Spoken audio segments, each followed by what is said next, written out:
That will be the number one expectation any new customer should have when they're dealing with a freight forwarder. And any customer using logistics services or freight forwarder, this is what they've got to look for.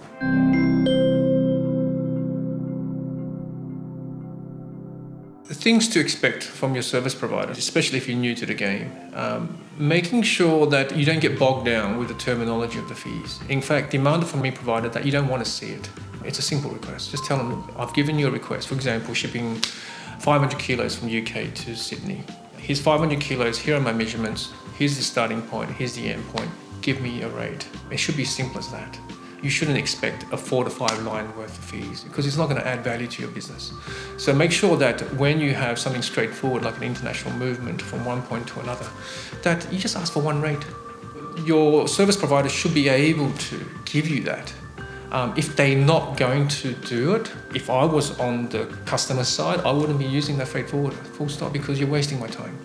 I'm not going to be pulled in to trying to study your terminology of fees, which is non-standardized. I just want to know how much it's going to cost to ship my goods from one point to another. That will be the number one expectation any new customer should have when they're dealing with a freight forwarder. If you're an e-commerce business, it gets a little bit more complicated, okay, because you've got warehousing and what have you, and then that will have variables. For example, amount of orders that you're going to receive and so forth. But even then, that list of fees that's provided in the warehouse can be given or provided in a very easily digested way. In fact, we are constantly trying here at TGL how to even simplify the warehousing side of the fees. It's a little bit more trickier than point A to point B, bulk movements of goods, but we're trying. But that's our goal, because at the end of the day, we're here to save our customers time. And any customer using logistics services or freight forwarder, this is what they've got to look for, is that you can give me a rate, but make sure you don't waste my time with it.